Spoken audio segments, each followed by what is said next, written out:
Screencast 5, Price Discriminating Monopolies. Now, so far we've seen that monopolies are evil. But in this screencast, I want to tell you about a kind of monopoly that's even more evil. I mean, like, the epitome of evil. And by epitome of evil, I don't mean like just kind of bad or insensitive. I mean like this kind of evil. So let's talk about what it is that I'm talking about. I want you to imagine a producer that could look into your soul, like peer into your brain, and figure out for any good or service exactly what the absolute most you'd be willing to pay for it was, and then charging you whatever that price was. I mean, that's exactly what price discriminating monopolies tried to do. And I'm paranoid anyway. I think that there's way too much information about me as it is. I don't want anyone looking into my soul. Not that there's something terrible to see, necessarily. Um, but this is what price discriminating monopolies try to do. So I want to tell you what you need to exist in order to be able to do this magical type of evil thing. And then we'll talk about some of the consequences of it. So the first thing you need is some degree of market power, some degree of monopoly power. In other words, some ability to control your price. You can't be a perfect competitor. There can't be a billion other substitutes that people don't care about whether they buy from you or them. You have to have something that you can control the price of.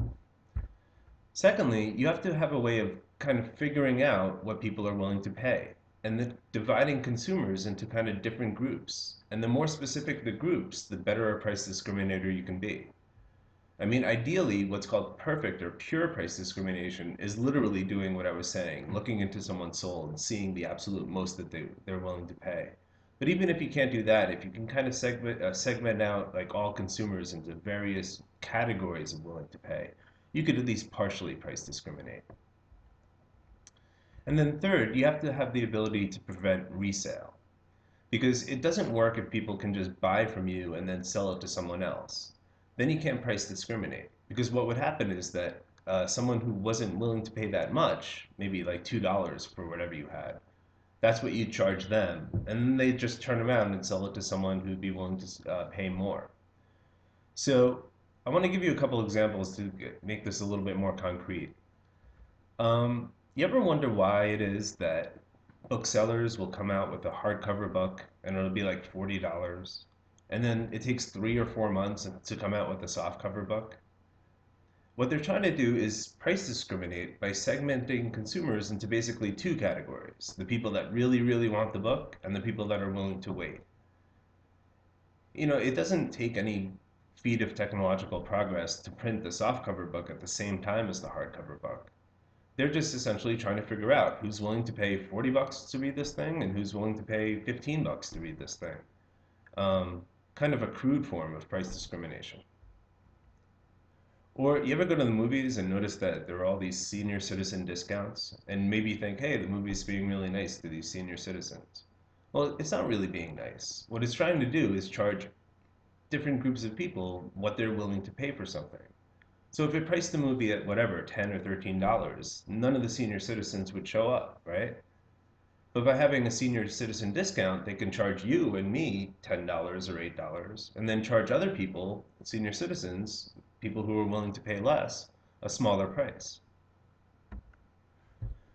If you think about it, this is really what coupons are all about.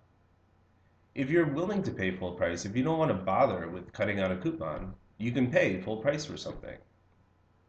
But if there are people who aren't willing to pay that price, but you still want to sell to them at a different, smaller price, just offer a coupon. Make them jump through some hoops, and that way or you'll be able to charge different prices to different people. You know, I was at a Holiday Inn once for my brother's graduation from college, and on my way in, someone had mentioned that there was some sort of special or special rate. So I went up to the counter and I asked for a room, and she told me it was like $199 because the graduation was in town, which is expensive for a Holiday Inn in Ohio. And I said, well, I hear there's a special rate. Can you give me the special rate? And she's like, yeah, you know, there is a special rate, but you actually have to ask for it by name because that's the rate, the name of the rate that went out in the coupon that went out. And I was like, I have to guess the actual name the rate? And she's like, yeah. I was like, okay. Is it the saving rate?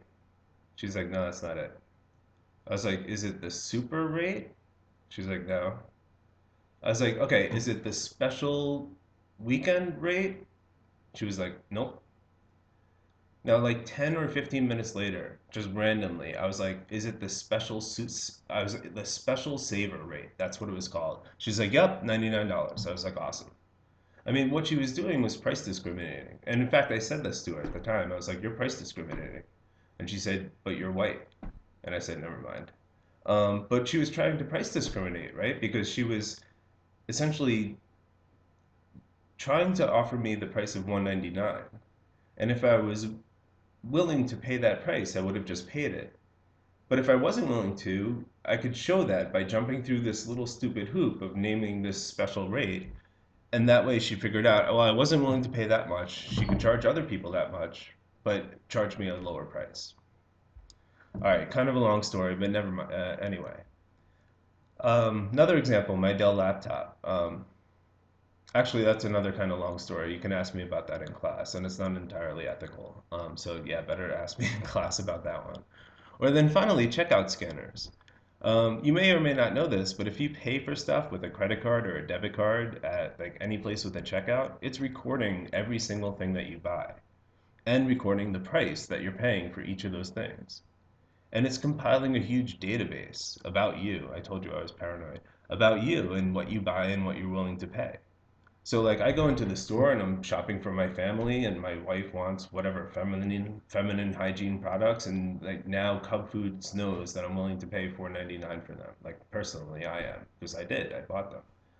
And I really think, and this is just kind of being paranoid, that at some point there aren't going to be price tags anymore. There's just going to be like retina scanners, and you're just going to like look at a product on a shelf and it's going to scan your retina, figure out who you are, what you've paid for various things, and then just show us each an individual price based on what it thinks we're willing to pay. But, again, I'm kind of paranoid. That's why I'm building my fallout bunker underneath Detroit, because, Detroit will be the last place they invade. But anyway, okay. So getting a little bit more technical, we have to talk about what life looks like for a price discriminating monopolist, and specifically what marginal revenue looks like. So let's start off with the monopolist that's selling some product and it prices its product at $100, right? Let's say nobody buys it for $100, so total revenue would be nothing. It drops its price to $90 and one person buys it. So total revenue would be price times quantity, or $90, which would be 90 more dollars than it had before. That's marginal revenue. Now, if it wants to sell to a second person, what a normal monopolist would do, or anyone else facing a downward sloping demand curve, is they drop their price to $80 for all the units that they sell. But a price discriminating monopolist doesn't have to do that.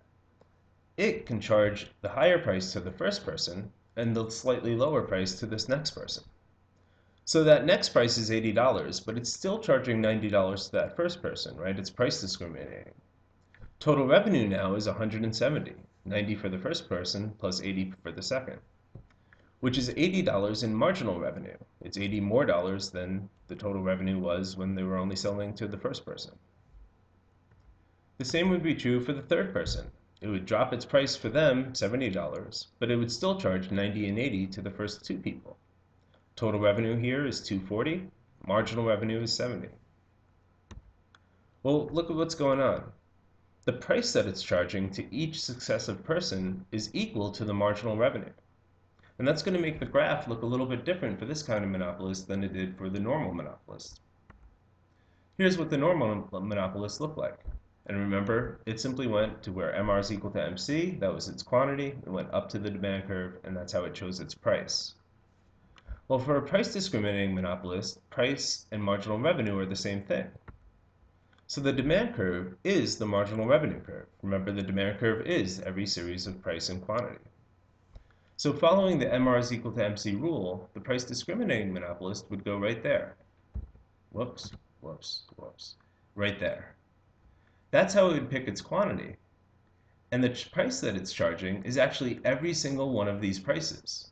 Every time it sells another unit, it just drops the price for that next unit only, charging all those old prices for the prior units that it sold. So the consequences of this are basically three, comparing a price discriminating monopolist to a normal monopolist. The first consequence is that the price discriminating monopolist, unsurprisingly, is going to make more profit.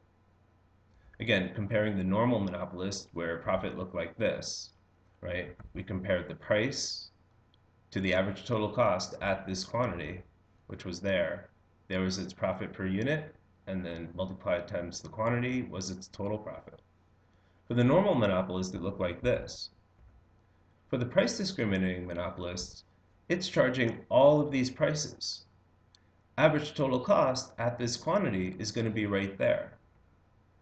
So its profit gets a lot bigger. For each unit, here's the average total cost. And it's charging this price for the first unit, which is this much unit profit, this price for the second unit, which is that much unit profit, all the way down up into the quantity. A much bigger green area, right? Second consequence is a higher quantity, a higher Q star. Now, counterintuitively, price discriminating monopolies have this one advantage. They actually wind up producing the allocatively efficient quantity, because they're producing the quantity where the price is exactly equal to the marginal cost. Price, again, is kind of a reflection of marginal benefit. If I'm willing to pay a certain price for something, that means I'm expecting to receive at least that much benefit from having purchased it. So again, comparing the two kinds of monopolies, for the normal monopolist, Q star was here, and for the price discriminating monopolist, Q star was higher. And going back and forth a little bit, right? Normal monopolist, price discriminator. This is actually the allocatively efficient quantity, because it's producing at a price right here that's equal to marginal cost. You'll remember that the normal monopolist didn't. It stopped where the price was greater than marginal cost. Remember, there were all these units that it still should have produced up to this point, and that's what we call allocative efficiency. Well, that's where the price discriminating monopolist is. All right, third consequence, consumer surplus is vaporized. And here you can kind of see exactly why I think it's just the epitome of evil. Remember, for a normal monopolist, there was less consumer surplus than there was in perfect competition, but there was still some triangle. It was right there, right? It's always the area underneath the demand curve and above the price, from a quantity of 0 to a quantity of Q star. So with a price discriminating monopolist, there is none. Because for this first unit right here, here's the price that someone's willing to pay. And that's exactly the price that they get charged. And remember, consumer surplus is the difference between what you're willing to pay for something and the price that you actually have to pay. It's that like extra gap of happiness that you don't have to pay as much as you were willing to. Well, here there's no gap because the price you're willing to pay is exactly what you're being charged. All right, that wraps it up for the unit. See you in unit number 6. My daughter is really something else, man. She runs the house. She runs the whole house. She decides everything. Like we were playing hide and seek the other day. We play hide and seek, and we play by her rules that she invented. And do you know why? Because she sucks at hide and seek. When it's my turn to hide, she tells me where to hide. She tells me where.